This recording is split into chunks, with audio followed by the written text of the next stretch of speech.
हाय। आज हम बात करने वाले हैं इंजीनियरिंग फिजिक्स 2 के बारे में। दरअसल बात यह है कि बहुत सारे ऐसे टॉपिक्स हैं और बहुत सारे ऐसे जो फ्रेशर आते हैं उनको फिजिक्स में डिफ़िकल्टी होती है। तो आज हम बात करेंगे इंजीनियरिंग फिजिक्स, जो कि सेकेंड सेमेस्टर के लिए पर्पस से बनाया जा रहा है। और पहले तो हम देखते हैं कि इंजीनियरिंग फिजिक्स 2 में सिलेबस क्या क्या होते हैं। देखिए, डिफरेंट यूनिवर्सिटी में और मतलब थोड़े बहुत सिलेबस चेंज होते हैं, बस लगभग सेम ही मिलेगा आपको सिलेबस। तो बात करते हैं इंजीनियरिंग फिजिक्स की। Engineering physics for second same. पहले हम देखते हैं कि सिलेबस क्या क्या है इसमें। पहले हम बात करेंगे क्रिस्टल स्ट्रक्चर के बारे में, फिर बात करेंगे हम ओरिजिन ऑफ क्वांटम फिजिक्स,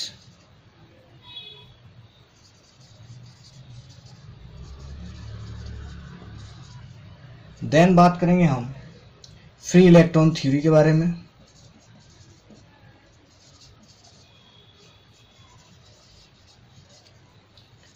उसके बाद हम बात करेंगे बैंडविड्थ थ्योरी,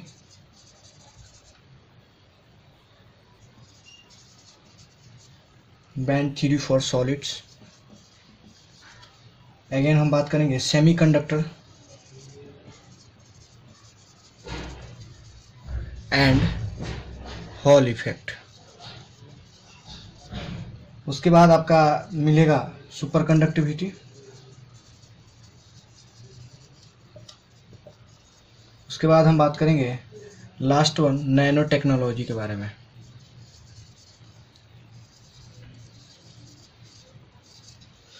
ये है आपका सिलेबस, ये है आपका सिलेबस। अब स्टार्ट करते हैं हम। ये आपका सिलेबस है। सिलेबस लिखने का मतलब है कि पहले जो हम डील करेंगे फर्स्ट लेक्चर में वो क्रिस्टल स्ट्रक्चर होगा।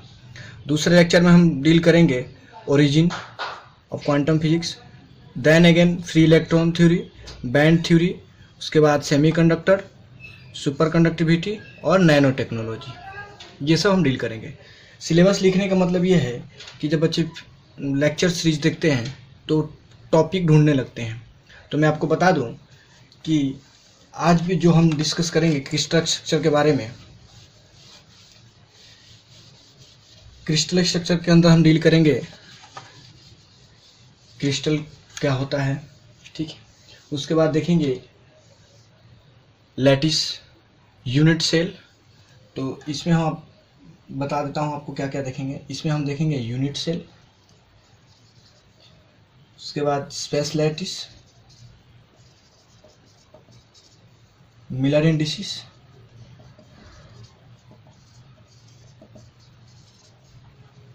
And planes. उसके बाद दो चार स्ट्रक्चर हैं, जैसे NaCl का है, ठीक है, ZnS का है।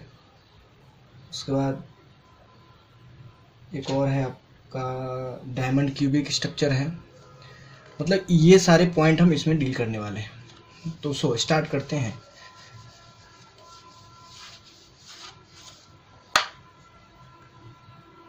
Crystal structure.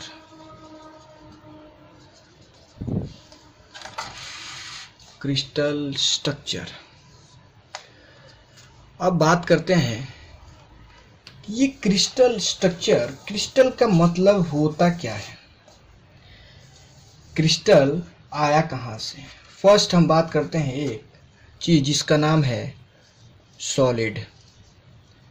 क्रिस्टल यहीं से डिफाइंड हुआ और इसी सॉलिड को जब हम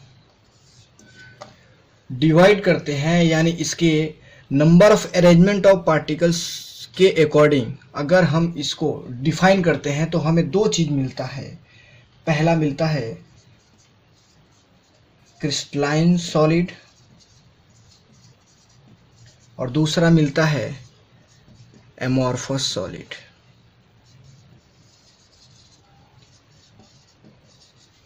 ये हमको मिलेंगे 2।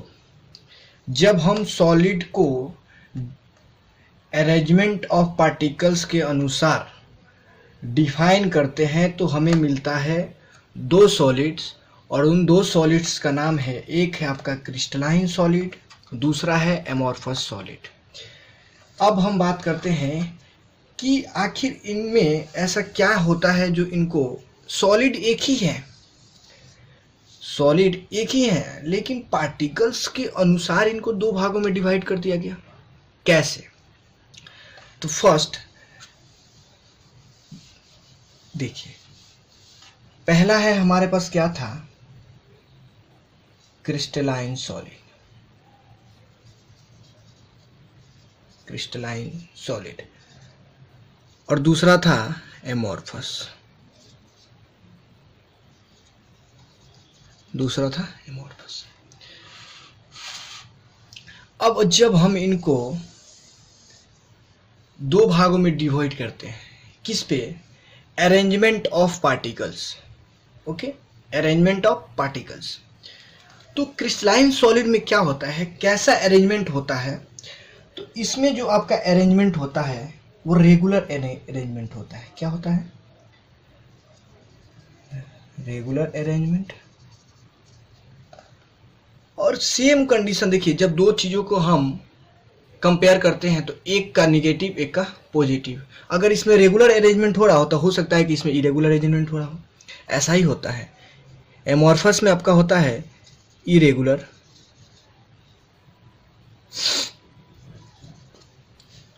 अब हम बात करते हैं, देखिए क्रिस्टलाइन सॉलिड में एक और कंडीशन होता है जिसको हम बोलते हैं कि इनका ऑर्डर, पार्टिकल्स का ऑर्डर, देखिए अरेंजमेंट का मतलब होता है कि ये ऐसे कुछ अरेंजमेंट है, ठीक है, सपोज ये ए है, ये भी ए है, ये भी ए है, ये भी ए है, मतलब ये जितने भी पार्टिकल्स हैं वो ए कंपोनेंट के हैं, और ये जो पार्टिकल्स हैं वो बी कंपोनेंट के हैं, मान के चलिए। ये इसको हम बोलते हैं ऑर्डर, और ये है हमारा अरेंजमेंट। तो ऑर्डर ए और बी हो गया, लेकिन इसमें रेगुलर अरेंजमेंट का मतलब है कि अगर ये ए आ रहा है तो ये ए ही आएगा इसमें, यहाँ से बी कंटिन्यू हो रहा है तो बी ही कंटिन्यू होगा, यानी इसमें रेगुलर ऑर्डर होता है, इसमें रैंडम अरेंजमेंट होता है, और इरेगुलर ऑर्डर भी होता है, ठीक है। इसमें क्या होता है, इसमें लॉन्ग रेंज अरेंजमेंट होता है, लिखते चलते हैं इसको, नहीं तो दिक्कत हो जाएगी बाद में। इसमें हम क्या बोले, डिफाइन ऑर्डर, ओके, इसमें अनडिफाइंड। अब हम बात करते हैं लॉन्ग रेंज, इसमें होता है, इसमें होता है शॉर्ट रेंज। ये 2 चीजें तो हो गई। अब एक और पॉइंट आता है, मेल्टिंग पॉइंट। तो क्रिस्टलाइन सॉलिड में मेल्टिंग पॉइंट जो होता है वो शार्प होता है, और इसमें जो होता है आपका ब्रॉड होता है। मीन्स मेल्टिंग पॉइंट को हम कैसे डिफाइन करें, ये शार्प कैसे होता है और ये ब्रॉड कैसे होता है। देखिए क्रिस्टलाइन सॉलिड का मतलब है कि अगर कोई सॉलिड 120 डिग्री सेल्सियस से मेल्ट होना शुरू हुआ तो 122 पर जाकर वो बिल्कुल मेल्ट हो जाएगा। इस कंडीशन में ये सॉलिड था, ये लिक्विड हो गया। बस एमॉर्फस सॉलिड में क्या होता है,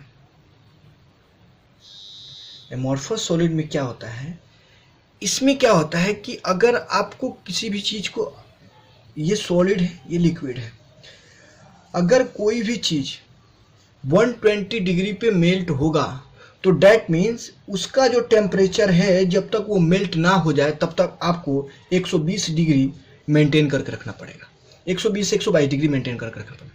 बट एमॉर्फस में ऐसा नहीं है। अगर कोई भी सॉलिड है, अगर वो 120 पे स्टार्ट हुआ तो ये 120 से ही स्टार्ट हो जाएगा मेल्ट होना, और हो सकता है कि 140, 122, 125 जाते जाते वो बिल्कुल मेल्ट हो जाए।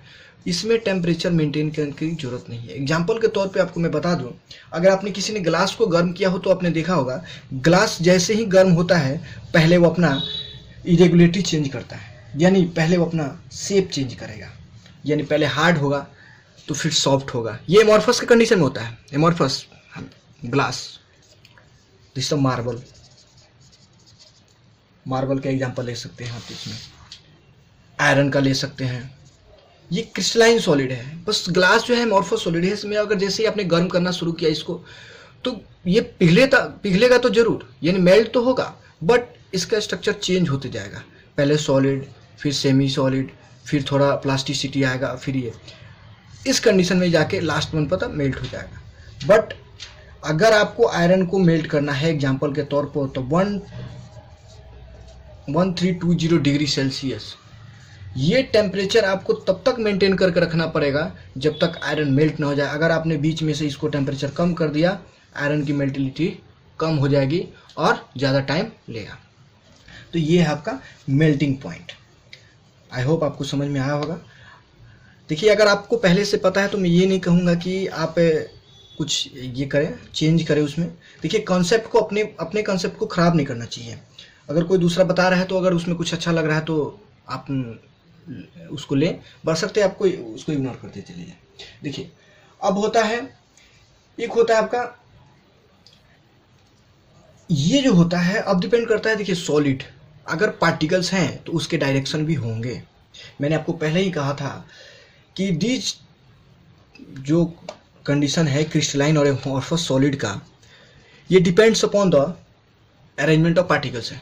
ओके, जब पार्टिकल्स कहीं भी हैं तो उसका कुछ ना कुछ डायरेक्शन होगा। अगर ये पार्टिकल्स इस डायरेक्शन में है, ये पार्टिकल्स इस डायरेक्शन में है, तो इनका जो अरेंजमेंट होगा इसी डायरेक्शन में होगा, इनका जो अरेंजमेंट है इसी डायरेक्शन में होगा, इनका जो डायरेक्शन है पार्टिकल्स है उनका, यानी डिपेंड करेगा डायरेक्शन भी। अब होप सी बात है, डायरेक्शन डिपेंड करेगा। इसमें भी है, इसमें पता है हमको इरेगुलर है तो एक का डायरेक्शन इधर होगा तो एक इधर से चल देगा। इसमें राय सलाहकार नहीं है।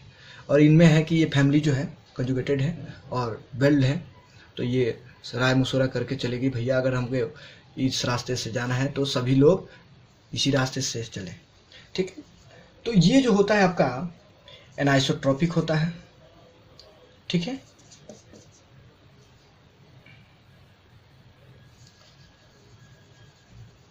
ये जो होता है आपका एनाइसोट्रॉपिक होता है और ये आपका जो होता है वो आइसोट्रॉपिक होता है। ठीक है, अब जो होता है ये डिपेंड करता है डायरेक्शन के बारे में। इनका जो डायरेक्शन होगा वो एक ही डायरेक्शन में होगा, और ये जो होगा इनके डायरेक्शन कोई इधर से आया, कोई इधर से आ गया, कोई इधर से आ गया। ये है आइसोट्रॉपिक और एनाइसोट्रॉपिक में। ठीक है, अब बात करते हैं, अगर आप क्रिस्टलाइन सॉलिड को काटें, अगर आप क्रिस्टलाइन सॉलिड को काटें तो आपको स्मूथ एज मिलेगा। क्या मिलेगा? स्मूथ एज मिलेगा। ठीक है, एंड कॉर्नर, मतलब आपको अगर किसी भी चीज़ को आप काटेंगे, क्रिस्टलाइन सॉलिड की बात कर रहा हूँ, तो आपको स्मूथ एज एंड कॉर्नर मिलेगा। ठीक है, बट ऐसा इसमें नहीं है। ये भी स्मूथ बिल्कुल ही नहीं, इसमें कोनिकल मिलेगा, आपको कोन जैसा मिलेगा। अब देखिए, मैं एग्जांपल के तौर पे बता दूं आपको, अगर आप चौक लेते हैं, चौक अगर आप इसको ब्रेक करें तो ब्रेक करने के बाद आप फिर देखिएगा कि ये कोई ऐसे मिलेगा। बट अगर आप कोई लोहा है, अगर आप उसको काट रहे हैं तो आपको जो उसका सरफेस मिलेगा वो बिल्कुल ही स्मूथ मिलेगा। बट आप चौक को ब्रेक कीजिए, चौक को ब्रेक करने के बाद वो आपको बिल्कुल ही स्मूथ सरफेस नहीं मिलेगा। तो ये था आपका डिफरेंस। अब हम बात करते हैं इनके स्ट्रक्चर के बारे में। ठीक है, ये है स्ट्रक्चर के बारे में। देखिए, एनाइसोट्रॉपिक में एक और कंडीशन होता है। कंडीशन ये है कि different particles in different direction, one particles in one direction and different particles in different direction, but here all are particles in one direction. मैंने पहले आपको बताया था कि कोई इधर से आएगा, कोई इधर से आएगा, बट ध्यान रखिए इधर से जो आ रहा है वो इधर ही से आएगा और इधर से जो आ रहा है वो इधर ही से आएगा। ठीक है, तो मैंने सोचा कि कोई लोग बोलने लगेंगे कि नहीं नहीं ऐसा तो नहीं होता है, तो फिर मैंने आपको बता दिया कि ऐसा होता है। ठीक है, अगर आपको नोट करना है तो ये पॉइंट नोट कर सकते हैं, और नहीं तो हम आगे चलते हैं। देखिए, अब हम बात करते हैं पार्टिकल्स की। हमने तो पहले ही इसको डिफाइन कर दिया कि क्रिस्टलाइन सॉलिड और एमॉर्फस सॉलिड इसमें depends upon the different particles will define it. But कौन से पार्टिकल्स, हमें तो पार्टिकल्स भी पता होने चाहिए ना भाई, कैसे पार्टिकल्स होते हैं, कैसे कैसे पार्टिकल्स होते हैं। देखिए, अगर हम सॉलिड्स की बात करें, सॉलिड्स की बात करें तो सॉलिड में कुछ नहीं तो 4 हैं, कुछ नहीं तो 4 है। भैया 4 क्या क्या है, तो वही चीज़ है। अगर हमने पार्टिकल्स पे डिफाइन किया है तो नंबर ऑफ पार्टिकल्स कितने होंगे, ये तो गिनने की बात नहीं है। क्रिस्टलाइन सॉलिड में आप नंबर ऑफ पार्टिकल्स गिन नहीं सकते, लेकिन ये पार्टिकल्स किस चीज़ से बने हैं और ये पार्टिकल्स का स्ट्रक्चर कैसा है वो आप पता लगा सकते हैं। तो पहला जो होता है, एक तो पार्टिकल्स बने हुए या तो आयन से, या तो मॉलिक्यूल से, या फिर एटॉमिक होंगे, या फिर मेटालिक होंगे।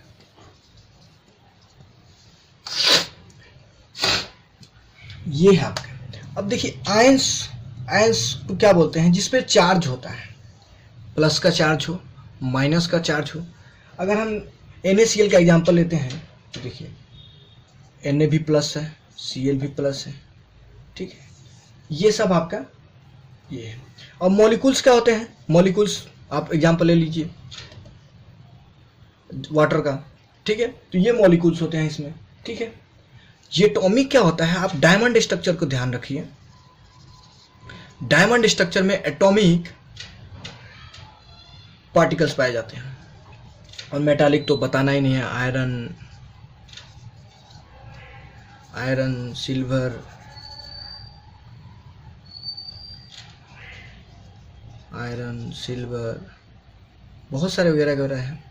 ये आपका मेटालिक्स। तो ये थे आपके सॉलिड्स और सॉलिड्स के पार्टिकल्स। ठीक है, देखिए अब है एक और हम चीज देखते हैं। ये आपको सॉलिड मैंने इसलिए बता दिया कि सॉलिड्स के पार्टिकल्स कौन कौन से हैं, या तो आयनिक्स होगा, मॉलिक्यूल्स होगा, एटॉमिक्स होगा, मेटालिक्स होगा। ये इनके बारे में हम आगे डिटेल्स में पढ़ेंगे, लेकिन एक्चुअली ये फिजिक्स का पार्ट नहीं है, ये केमिस्ट्री का पार्ट है। तो जितना हो सकेगा मैं इसके बारे में आपको बता दूंगा क्या होता है ये पार्टिकल्स। ठीक है, अब होता है अट्रैक्शन फोर्स। हमने अरेंजमेंट देख लिया, अब देखते हैं अट्रैक्शन फोर्स। देखिए, अट्रैक्शन फोर्स का मतलब है कि पार्टिकल्स के अंदर कितना अट्रैक्शन है एक दूसरे को अपने तरफ खींचने के अंदर। ठीक है, जितना ज्यादा अट्रैक्शन होगा स्ट्रक्चर जो हमारा उतना ही स्ट्रांग होगा, जितना ज्यादा कम अट्रैक्शन होगा उतना ही ज्यादा स्ट्रक्चर हमारा कम हो, वो होगा, क्या बोलते हैं, सॉफ्ट होगा। तो देखिए, ये अट्रैक्शन क्या करता है, या एक तो आपके मेल्टिंग पॉइंट को बढ़ा देगा, एक तो आपके मेल्टिंग पॉइंट को बढ़ा देगा। अगर अट्रैक्शन बहुत ही क्लोज है, नंबर पार्टिकल्स के अट्रैक्शन बहुत ही क्लोज है, गैपिंग बिल्कुल ही भी नहीं है, तो ये आपके मेल्टिंग पॉइंट को बढ़ा देगा। ठीक है, एक काम और क्या करेगा अट्रैक्शन फोर्स। अट्रैक्शन फोर्स, अगर ये मॉलिक्यूल्स बहुत ही क्लोज है, एक दूसरे के बहुत ही क्लोज हैं, तो ये जो आपका स्ट्रक्चर होगा वो हार्ड होगा। अगर ये मॉलिक्यूल्स कुछ दूर दूर पे है तो ये आपका स्ट्रक्चर जो होगा वो सॉफ्ट होगा। आई होप आपको पता चल गया। तो एमॉर्फस सॉफ्ट होता है और क्रिस्टलाइन हार्ड होता है। ठीक है,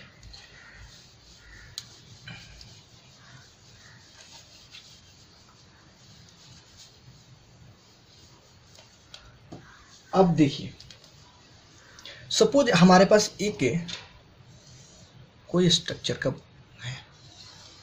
ठीक है,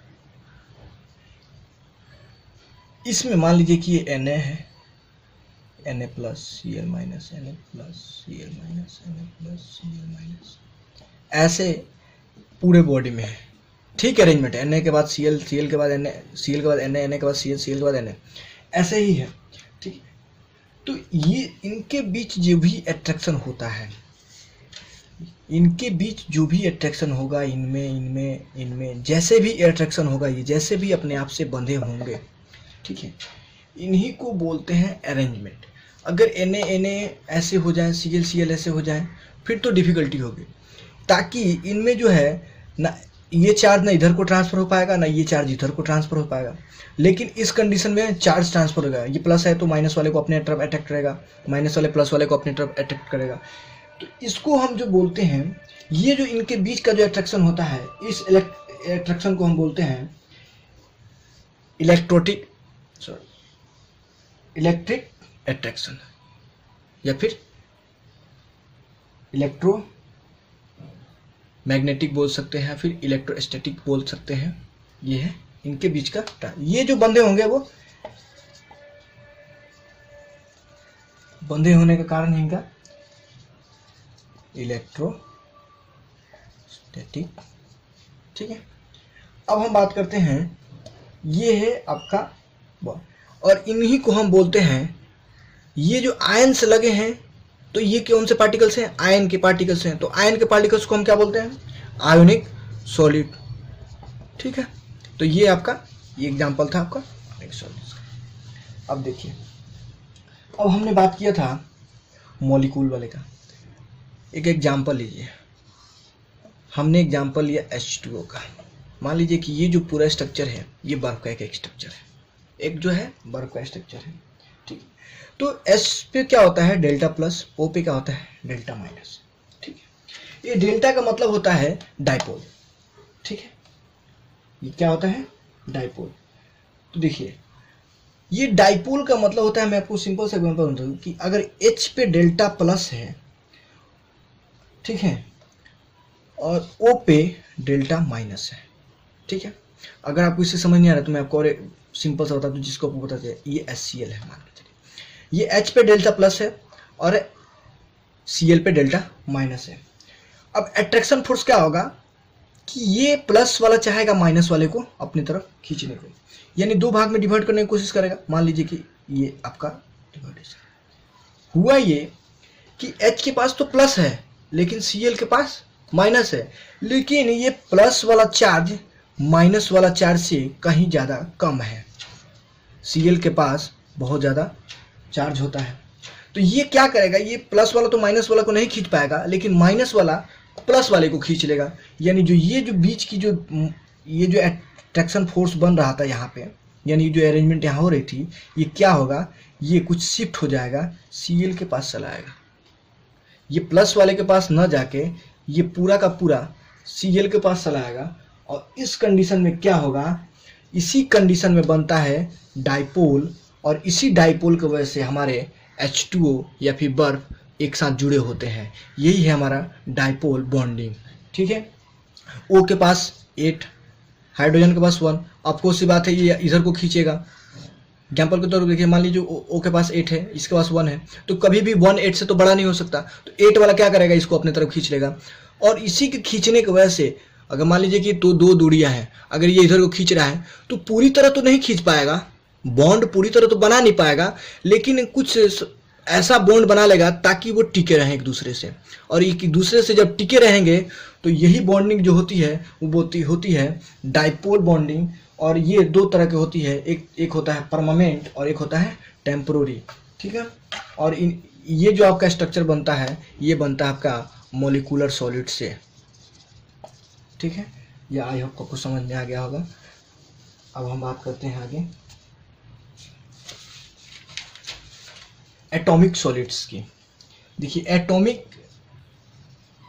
सॉलिड्स के बारे में बात करने के लिए एक ही एग्जांपल हमारे पास बेहतरीन मिलता है, जिसका नाम है डायमंड। देखिए, डायमंड का जो स्ट्रक्चर होता है बहुत ही बेहतरीन होता है। सपोज हमारे पास एक एटम है, ये एटम है, ये एटम है। आपको पता है कि एटम को ऑक्टेट पूरा करने के लिए 8 कार्बन की आवश्यकता है, और जो डायमंड है वो प्योर कार्बन से मिलकर बना होता है। यानी अगर इस कार्बन को ऑक्टेट पूरा करना होगा तो इसको 8 कार्बन की और ज़रूरत है, 8 कार्बन की और ज़रूरत है, तो ये क्या करेगा, एक इधर से, एक इधर से, एक इधर से, ठीक है। ये आपका कार्बन है, मतलब अगर इसको चाहिए तो ये यहाँ से लेगा, ठीक है।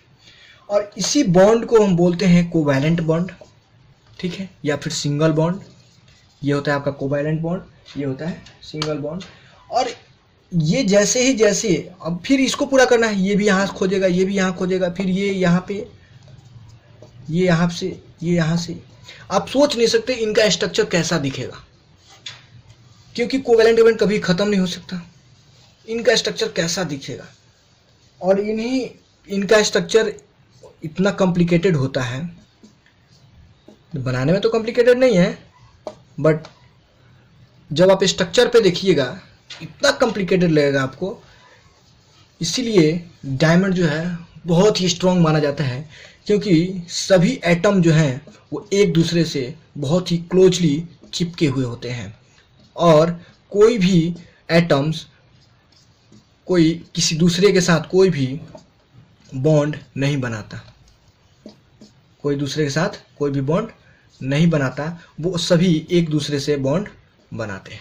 इसीलिए इनका जो स्ट्रक्चर होता है वो बहुत कॉम्प्लिकेटेड होता है और बहुत ही हार्ड होता है, ठीक है। अब हम बात करते हैं, लास्ट में हमने जो एक पॉइंट देखा था,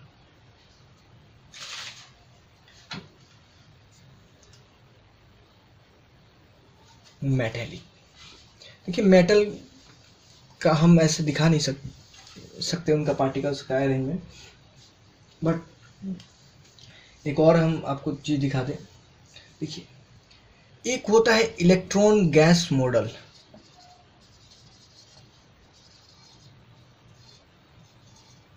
ठीक है।